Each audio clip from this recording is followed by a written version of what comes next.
Isang magandang hapon po ng Martes o Tuesday mga bayan karerista. Sa punto pong to, akin na rin pong ibibigay sa inyo ang akin mga giya para sa araw ng Miyerkules, April 16, 2025. Kung saan meron po tayong 7 pangarera muli at tulad ng dati, alas 5 po ng hapon magsisimula. Pinaghalo pong manipis at makapal na pagkaka-line up ang bawat pangarera. At bago po lubusan mahal na araw, hari naway tama po tayo, makatsyempo po tayo at huwag po tayo makakalimot maglagay ng dihado at gayon din sa atin mga obligasyon itong mahal na araw na to. Bueno, sa punto pong to, di na po tayo magtatagal pa at samahan nyo na rin po ako. Salamat po. Karera number 1, start po ng winner take all, races 1 to 7. Ito po isang class 4, group 22 to 27 at may distansyang 1,200 meters. Post time is 5 o'clock p.m. at binubuo po ng 6 na kalahok. Pampremera po natin dito yung numero 3, Iyasaki. Napapatnubayan po ni J.A. Guse. Nung huling laban niya po nung April 4, maganda po ang ikinilis nito. Umalis po ito ng nasa segunda pwesto at tumagal po ito hanggang sumapit sa meta. Nilagpasan na lang po siya ni Dakota Elegance. May tuling po ito at pwedeng i-pacing from CB Garganta. Si J.A. Guse na nga po ang rerenda sa kanya. Bilang panigunda naman po natin dito yung numero 4 Kaboom na galing po sa panalo itong April 4 kung saan tinalo niya po si Malibu Princess at Ginginny dulan si Joel Ciego. Same rider pa rin po. Ito po'y may taglay pong remate ito sa diretsahan. Kaya ang pili po natin sa karera numero 1, pampremera, numero 3, Iyasaki. Panigundo yung numero 4, Kaboom. Karera numero 2, may distansyang 1,200 meters. Isang class 5, group 11 to 15, split. Ito po ay start ng pick 6, races 3 to 7 with 7 entries. First choice, yung numero 2, Majestic Star na isa pong rematista. Ito po yung gamay po ni J.D. Calagos, kumbaga talking horse po ito sa kanya. Maganda naman po ang kanyang ikinilos nitong nakaraan April 6 kung saan dumating po siya ng tersero pwesto kila Shanghai Silk. Meron po itong naitalang panalo pero nung buwan pa ng January 11 kung saan nanalo po siya at tinalo niya si Agaron at Carmela's Love. Bilang panigundo naman natin yung numero 1 Cassius King na pwedeng i-pacing at sumabay sa unahan. Ito po'y dumating lamang ng pang-6 na pwesto nung nakaraan March 19 sa kabayang nanalong Seychelles. Tulan po si RC Baldonido. Pero sa pagkakataon ito, kinambyo na nga po siya kay JPA Guse. Meron po itong naitalang panalo nung March 5 kung saan tinalo niya si Payday Lady at Noir. Panersera po natin yung number 6 Margot na may taglay pong remate at kung may pagkakataon, pwede pong kumuha rin ng unahan. Nitong buwan po ng Febrero, hindi po gaano nagpakita ng buti ito. Dumating lamang po sa mga bandang kalagitnaan nung namakaraang takbo niya. Pero nung January 26, ito po yung nakapagtala ng panalo kung saan tinalo niya po si Make or Break at Heart of Hearts. At nung March 19, ito'y dumating lamang po ng tersero pwesto kay La Republica at nasigundong Hang Loose. Meron pa po itong isang takbo nung tumbuan lang po ng April 4 kung saan dumating naman po siya ng pang-6 na pwesto kay Make a Difference. So maganda rin po kahit paano ang kanyang mga datingan kaya isinama po natin siya bilang panersera. Kaya muli dito para sa karera numero 2, pampremera, numero 2, Majestic Star, panigundo, numero 1, Cassius King at panersera yung numero 6, Margot. Karera numero 3, start po ng pick 5, races 3 to 7. Ito po isang class 5, split group 5 for placers at may distansyang 1,200 meters. with 5 entries. First choice natin dito, yung numero 3, Successful Affair, na ang rerenda po sa kanya, yung nakakagamay sa kanya, si JD Calagos. Matapos po manggaling sa bakasyon to ng mga ilang buwan, tumakbo po to nung March 15 at maganda po kaagad ang kanyang ipinakita. Dumating po to ng segunda pwestong dehado kay Mount Amandiwing. Ito'y pwede pong i-pacing at sumabay sa unahan. Tumakbo po ito muli noong April 4 kung saan nakinto pwesto naman po siya sa kabayang nanalong kay Mount Amandiwing din po. Same rider, JD Calagos. At bilang panigunda naman po natin dito yung number 5 Imperial Queen. Napapanubayan po naman ni MB Pilapil. Ito po ay ganoon din po. Galing po sa bakasyon din to.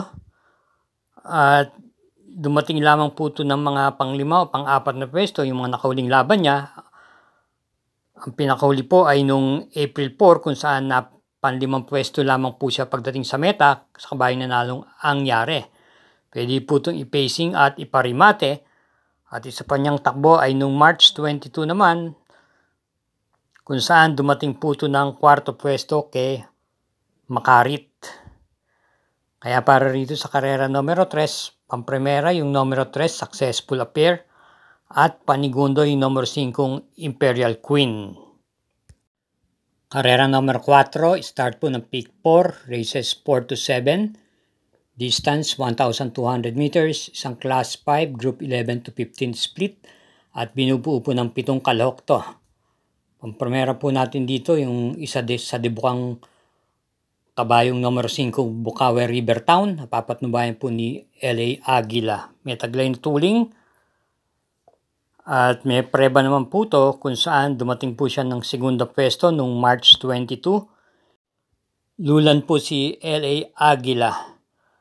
At nito lamang nakaraan, itong April 2, ito po ay dumating lamang po ng segunda pwesto kay Luke Skywalker. At bilang panigunda naman po natin dito, yung kalahok numero 3, Buwayang Bato, na pwede pong i-pacing at kumuha rin naman po ng unahan.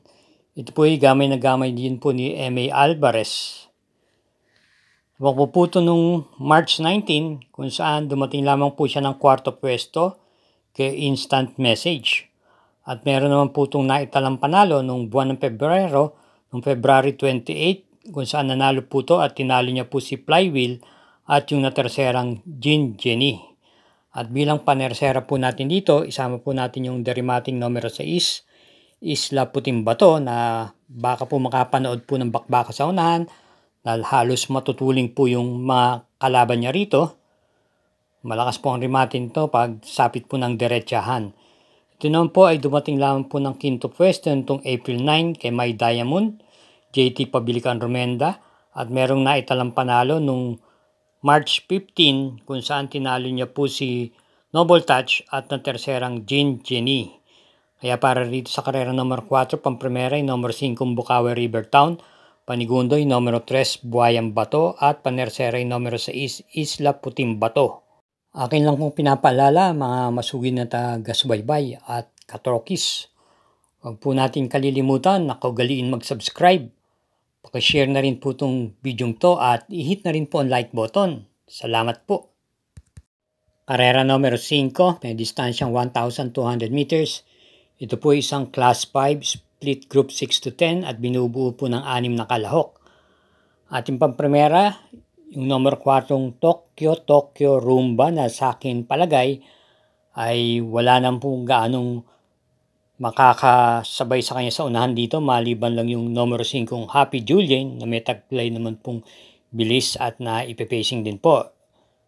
Kung bebenasyan at hindi po gaanong magagambala ay pwede pong makatapos to. Ito po irerendan po ni RC Tabor. Itong pinakahuling takbo niya nung April 9, hindi po gaanong kinakitaan ng buti ito. Dumating lang po ng pansyam sa kabayang nanalong Mabuhay. Pero kung ating babalikan yung takbo niya nung March 7, ito po ay dumating po ng segunda pwesto kay Go Uste. Bilang panigunda naman po natin dito yung kalahok number 5 Happy Julian. Napapandubayan po ni J.O.L. Siego, gamay na gamay niya po itong kabayong to. At may taglay pong turing to na pwedeng umagapay kaagad kay Tokyo Rumba at pwede naman i-pacing at meron naman ditong second wind. Kaya siya po ang ating panigunda rito. Kaya muli para sa karera numero 5, pampremera yung numero 4 Tokyo Rumba, panigundo yung numero 5 Happy Julian. Karera numero 6, penultimate race, may distansyang 1,200 meters, ang class 5, split group 6 to 10, binubuo po ng 8 entries at meron po tayong pentapekta rito. Ang ating pong pampremera rito yung kalahok numero 7 Tanging Ikaw. Ang estilo po ng takbong ito, pwede po itong kumuha ng unahan at pwede rin pong i-pacing. Rendahan po siya ni R.A. Base na nakakagamay po sa kanya. Itong April 9, siya ay nakwarto pwesto lamang po kay Coldplay. At noong February 5, dumating naman po ito ng segunda pwesto kay Fast Sailing. Bilang panigundo po natin dito yung numero 3, Kalanggaman Island, na gamay din naman po ito ni C.S. Pare Jr. Isa pong rematista. Tumakbo po ito nung nakaraan, kung saan dumating lamang po siya ng tersera pwesto noong April 5 kay Ligeron. At noong January 25 po, may naitala po panalo to kung saan tinalo niya po si Himanshi at Baywatch. At bilang panersera po natin dito yung kalahok numero 5 Golden Area na nagagamayan po ni JT Pabilik. Pwede pong iuna sa harapan at i-pacing at nitong buwan ng Marso at mga unang araw ng Abril, maganda naman po ang kanyang ikinikilos, parati po itong nasa timbangan. Kaya para rito sa karera numero 6, pampremera yung numero 7 Tanging Ikaw, panigundo yung numero 3 Kalanggaman Island at panersera yung numero 5 Golden Area. Karera numero 7, last daily double, para tingan po ito ng winner take all, pick 6, pick 5 at pick 4 at meron pong super 6 na nakapaloob dito. Meron pong coupled entries yung numero 4 at numero 5 at binubuo po ng 12 kalahok. Ang ating pong napipisil pang primera rito ay yung kalahok numero 12 heavyweight na muli pong rerenda ng regular rider niya si C. Penson. Matapos po manggaling sa bakasyon to ng ilang buwan, tumakbo po ito noong March 28 at maganda naman po kaagad na pinakita. Ito po ay dumating po ng tersera pwesto, kabayang nanalong Mang Nano. Pero tumakbo po ito ng last April 11, hindi naman po siya gaano kinakitaan ng buti at dumating lang po siya ng pang-8 pwesto kay Calendar Girl. At bilang panigundo po natin dito yung coupled entries na numero 5 Lord Bentley, Arrogante. Nakapa po may taglay na tuling. Lord Bentley, may bilis pong taglay ito pagbukas ng aparato. Nitong April 5, na kwarto pwesto lamang po ito kay Flywheel. At noong March 15 naman, dumating po ng quinto pwesto kay Amor Mi Amor. Dulan po si J.R. De Ocampo. Same rider pa rin po ang rerenda sa kanya ngayon. Kaya kung inyong napapansin, ito'y parati po rin nasa timbangan o hindi po nawawala hanggang sa ika-5 pwesto.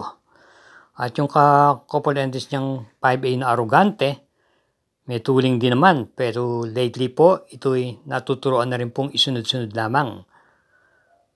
Nitong nakaraan, April 9, tumakbo po ito at nakinto pwesto lamang po kay Amazing. At nitong nakalipas na buwan, nung March 15, na tersera pwesto naman po ito kay Amor Mi Amor. Dulan si C.A. Reyes. Same rider pa rin po ang rerenda. At bilang panersera po natin dito, yung coupled entries pa rin numero 4 Luke Skywalker, Grand Monarchs. Luke Skywalker, may taglay din naman bilis. At maganda rin po ang kanyang pinapakita. Yung nakalipas na buwan, noong March 16, ito po'y dumating ng kwarto pwesto sa kabayan nalong Sting at nasigundang Boss Lady. At dito lamang April 2, ito po'y nakapagtala ng panalo kung saan tinalo niya po si Bukawi Rivertown, lulan po si CL Advin Kula. At yung kakwadra niyang Grand Monarchs, na isang Darimati po, gamay po ni M.A. Alvarez. May preba naman po ito na nitong nakaraan April 4, hindi po siya nagkapakita ng buti. Dumating lang po siya ng pangsyam na pwesto kay Dakota Elegance. Pero nung nakalipas na buwan, kung ating babalikan, siya po ay dumating lamang po ng tersera pwesto nung March 12 kay Catch in the Cradle. Kaya muli ang ating pong pili dito sa karera numero 7, pampremera yung kalok numero 12 heavyweight, panigundo yung coupled entries numero 5 Lord Bentley, Arrogante, at panersera yung coupled entries numero 4 Luke Skywalker, Grand Monarchs. Tapos na po ang ating pagbigay ng giya sa araw to ng Miyerkules. Inay-inay lang po sa ating paglilibang at iingat po tayo sa ating pag-uwi. Again, thank you for watching at huwag po tayong makakalimot sa ating mga obligasyon ngayong mahal na araw. Salamat po.